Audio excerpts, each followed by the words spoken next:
Hello my dear J student, welcome to my YouTube channel की भी progress में आपका हार्दिक स्वागत है। माय नेम है कुलदीप। आज मैं डिस्कस करूंगा कि ट्रिपल एमईटी गोरखपुर की फीस विड्रॉ ना होने का जो मेन रीज़न जो सामने निकल कर आया है वो क्या है। बहुत सारे स्टूडेंटों का मेरे में कमेंट आया था कि भाई फीस हमारी विड्रॉ नहीं हो रही है, तो उसके लिए रिगार्ड मैंने वीडियो बनाया है। तो मैं आपको बतलाऊंगा कि इसमें फीस विड्रॉ ना होने का मुख्य कारण क्या है। तो मैं बता दूं कि आपको पहले ही जो ट्रिपल एमईटी गोरखपुर है इन्होंने अपनी पर्सनल वेबसाइट में इन्होंने पहले ही नोटिस कर दिया था कि भाई फीस एक तो उन्होंने कि फीस विड्रॉ की पॉलिसी सेंड की थी, और रिफंड पॉलिसी किस स्टेप में प्रोसेस होगी वो भी उन्होंने सेंड किया था। तो उनका जो पहले वाला वीडियो की रिफंड पॉलिसी किस प्रकार से काम करेगी वो मैंने पहले वीडियो बनाया हुआ है। डिस्क्रिप्शन बोर्ड पर लिंक लगी है, उस चैनल वीडियो को देख लें तो आपको रिफंड पॉलिसी समझ में आ जाएगी कि किस स्टेप में फीस कितनी कटती है और कितनी कटेगी और कब कब कटती है। आप कॉलेज में एंट्री होने के बाद कितनी कटती है, कॉलेज से पहले कितनी कटती है, तो वो चीज़ मैंने दूसरी वीडियो में डिस्कस कर रखा है। यहाँ पर सिर्फ मैं बतलाऊंगा कि कैंसलेशन जो विड्रॉ की जो प्रॉब्लम बच्चे फेस कर रहे हैं, जो प्रॉब्लम फेस कर रहे हैं वो मेन प्रॉब्लम फेस करने का मुख्य कारण क्या है, इसमें वीडियो में ओनली ये डिस्कस करूँगा। तो वीडियो में आगे बढ़ते हैं और ये देखेंगे कि देखिए मैं बतला दूं कि उन्होंने खुद ये रिफंड पॉलिसी उन्होंने खुद सेंड की है कि भाई आपका जो रिफंड पॉलिसी है वो किस स्टेप में प्रोसेस फॉलो करेगा। तो चलिए देखते हैं कि रिफंड पॉलिसी किन स्टेप में वो फॉलो करती है, उसमें उन्होंने अपने स्टेप में क्या लिखा है उनको मैं अपने शब्दों में डिस्क्राइब करूंगा। फिर और बताऊंगा और मेन रीज़न क्या हो सकता है इसका जो फीस विड्रॉ करने का, जो और दूसरा मेन रीज़न क्या हो सकता है उसको भी डिस्कस करूंगा।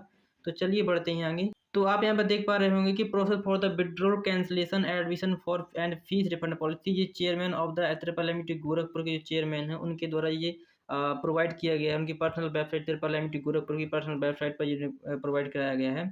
तो यहाँ का जब हर एक स्टेप 2 3 4 5 6 जो इतने भी स्टेप है उन सब के बारे में मैं बताऊंगा कि उन्होंने क्या लिखा हुआ है। ठीक है, पहले क्या बोल रहा है, द कैंडिडेट में apply for the cancellation his her admission fees refund request through the candidate login for the counselling portal.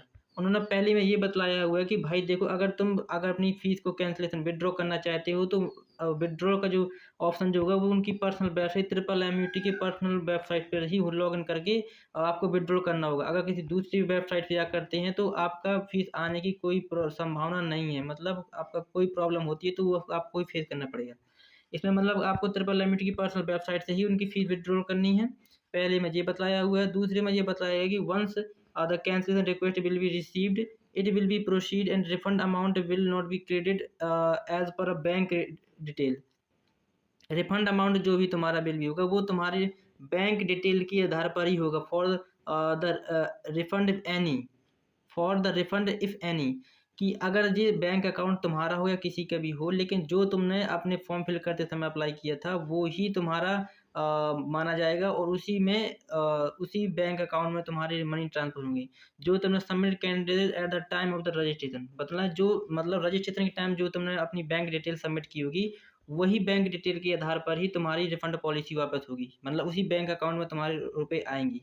अगला स्टेप क्या बोल रहा है कि any cancellation request send through the other than counselling portal will not be entertained, कि any cancellation request send through other than counselling portal, कि अगर तुम किसी दूसरे काउंसलिंग पोर्टल से अगर दूसरे काउंसलिंग पोर्टल पर जाकर के तुम कैंसिलेशन या विड्रॉ का ऑप्शन सेलेक्ट करते हो तो ट्रिपल एमईटी इसको एक्सेप्ट नहीं करेगा। अर्थात तुम्हें ट्रिपल एमईटी गोरखपुर के ही कैंसिल विड्रॉ ऑप्शन पर जाकर के अपना वहाँ पर तुम्हें विड्रॉ का ऑप्शन सेलेक्ट करना होगा, फिर आगे की प्रोसेस को भी फॉलो करना होगा।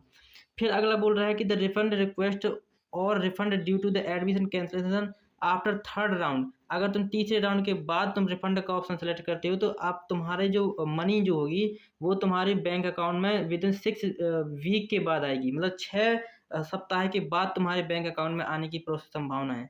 लेकिन अगर refund request made other fourth and सब सिक्वेंट राउंड, अगर तुम फोर्थ राउंड या तुम स्पॉट राउंड के बाद करते हो तो अप्रोक्सीमेट जो तुम्हारी फीस जो होगी such refund usually as take 3 months later, यानी कि 3 मंथ के बाद वापस आने की प्रोसेस रहेगा। फिर अगला 5वां राउंड क्या बोल रहा है कि please fill the bank account related uniform very carefully, यानी तुम्हारे बैंक अकाउंट पूरा क्लियर होना चाहिए। जो भी तुम्हारा बैंक का जैसे अकाउंट नंबर होता है, आईएफएससी कोड होता है, वो सब डिटेल तुम्हारी बहुत अच्छी से भरी होनी चाहिए। फिर 6वां क्या बोलता है कि if the refund get stuck और गोज टू रॉन्ग अकाउंट तो to the incorrect wrong information, अगर तुम मतलब तुम्हारा अमाउंट जो है, अगर किसी गलत अकाउंट अकाउंट में चला जाता है तो उसके लिए ट्रिपल एमईटी ज़िम्मेदार नहीं होगा, उन्होंने ये बतलाया है। ट्रिपल एमईटी ज़िम्मेदार नहीं होगा, इसकी ज़िम्मेदारी तुम्हें स्वयं निभानी पड़ेगी। अब इसका मेन रीज़न जो है सामने निकल के आया है कि ट्रिपल एमईटी का जो फीस रिफंड ना होने का जो मुझे समझ में आ रहा है, उसका मेन रीज़न क्या है, उसको भी मैं डिस्कस करता हूँ। उसका जो मेन रीज़न जो है मुख्य रूप से ये समझे, जब से अभी आपने देखा होगा कि यूपी टेक की काउंसलिंग चल रही है। यूपी टेक की काउंसलिंग चल रही है और ट्रिपल एमईटी की 3 राउंड हो चुकी हैं। लेकिन आपने देखा होगा कि यूपी टेक में जो है करीबन 20 तारीख यूपी टेक का जो समर्थ पोर्टल है और यूपी टेक का समर्थ पोर्टल ट्रिपल एमईटी में जो पोर्टल काम कर रहा है वो भी समर्थ पोर्टल ही काम कर रहा है। तो यूपी टेक और ट्रिपल एमईटी दोनों की जो पोर्टल है वो समर्थ पोर्टल है। समर्थ पोर्टल आने की वजह से इस वर्ष बहुत ही ग्लिच आ रही हैं, वेबसाइट उतनी ज़्यादा काम नहीं कर रही है। आपने देखा होगा कि यूपी टेक की जो पहले का रजिस्ट्रेशन डेट थी 20 जून थी। बाद में उसके डेट को 30 किया गया। फिर भी बच्चे का जो डॉक्यूमेंट वेरिफिकेशन नहीं हुआ, उसके बाद 10 और 12 जुलाई को भी खोला गया था ताकि बच्चे रजिस्ट्रेशन कर सकें।